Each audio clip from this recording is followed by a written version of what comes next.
So this is a great question, right? Because there are a million reasons to do pro bono. And my mind kind of swirls with all of the possibilities because a lot of times you just think about all of the help that you're giving to the clients, which is obviously the main reason to do pro bono. But what I want to talk about today a little bit more is what lawyers get out of doing pro bono work. And a lot of people talk about professional development, which is also incredibly important and something that lawyers really do get out of pro bono. But what I want to focus on more is the personal benefits that you get from doing pro bono and the connections that you make with people who you otherwise never would have come into contact with. So that's kind of where I thought I would focus today.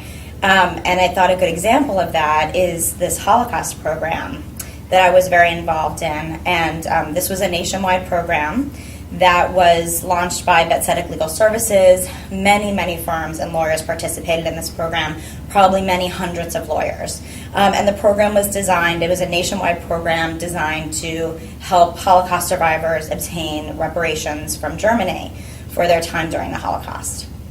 And so the story I wanted to tell, I actually worked with a lot of survivors, and there are many stories to tell, but what I wanted to focus on is a couple who I met in 2008. I remember it was 2008 because one of the initial connections that I made with them is it was during the election, and we were both big Obama supporters. So we immediately kind of hit it off and had this Obama connection, and we're all excited about the election coming up. And both of the people were survivors in the Budapest ghetto. And I helped them to obtain reparations from Germany, and I met with them, over the course of the representation several times. And in the course of that, I learned that the wife had been writing her life story. This was something that we were really well suited to do, so Melviny also represented her pro bono on publishing this book, which was great. And then, of course, I read the book, and I already knew a lot about her story, but when I read the book, I really understood much more about, the real details of her story and the richness of it. And it was just this incredible book, and I want to talk just a little bit about her story because obviously there's a lot to tell. But, it went from her whole life story, when her grandparents met and how her grandfather had built this business from really nothing, and how during the Holocaust, of course, that was all taken away from them, and their lives were just completely turned upside down, obviously. And they lived in Budapest, and she was an only child and had a really good relationship with both of her parents. And her father was, just this she described him as this very good man. He was just a really good, nice man, very much an intellectual. And her mother always used to tell her, as you get older, you're really going to develop this relationship with him that's really going to flourish because he's kind of a serious guy, so she was close with him as a child, but I think even as she was getting older, maybe she was 12 or 13 during this time, he was kind of reading more books with her and taking her to museums and kind of like sharing his zeal for intellectualism, I would say. And so I think she always really looked forward to this relationship developing over time. And during their time in the ghetto, he went out one evening to get food because people were starving in the ghetto. And he was caught just a few minutes after curfew by Nazi guards.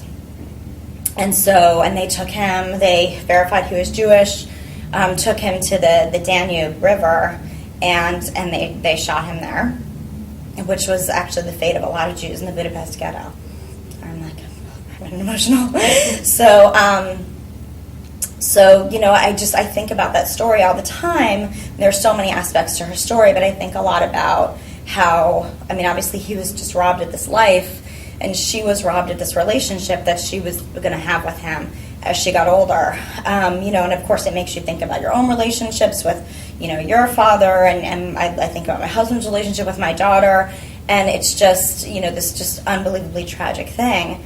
And one of the things that amazes me most about this couple, and really about so many of the Holocaust survivors, all of them that I met, is that despite seeing and experiencing all these atrocities, their just amazing ability to still have faith in humanity and still look for the best in people and see the best in people regardless of what they had been through.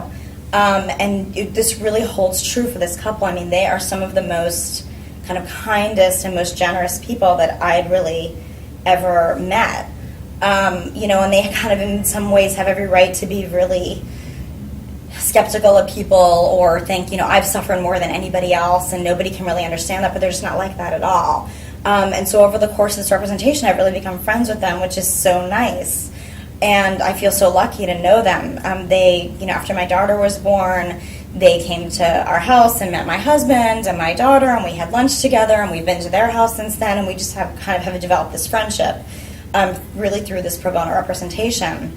And even I remember we were driving them home one time from one of our visits, and there was somebody who was asking for money on the street. This is New York City. This is nothing really unusual, and most people just kind of pass by and don't think about it. But they insisted that we stop the car so they could roll down the window and give this person some money. And actually, after we drove away, they just talked about the misfortunes of this person and how bad they felt. I mean, they're just these really deeply, deeply good people. And I think I'm just so, so lucky to know them. And that never would have happened but for this pro bono representation, this pro bono relationship. So, to me, that's kind of one of the main, I think, reasons and one of the things that lawyers get out of pro bono. And really, when I think about the Holocaust program generally, there are many, many hundreds of lawyers who came into contact with Holocaust survivors like this who never would have otherwise. And there's a personal connection that you make from that. But in addition to that, I think there's this historical importance too, because Holocaust survivors won't be here forever to tell their stories. And now you have all of these people who have now come into contact with these survivors who know their stories firsthand, who can tell their stories, who can tell their children, I met this person, I knew this person, I heard their story, this was their story. And so I think there's a real historical impact to that as well. So I would say, there are many, many reasons to do pro bono, but one of the main reasons is these personal human connections that really just enrich your life. And that, to me, that story stands out as something that really did that for me.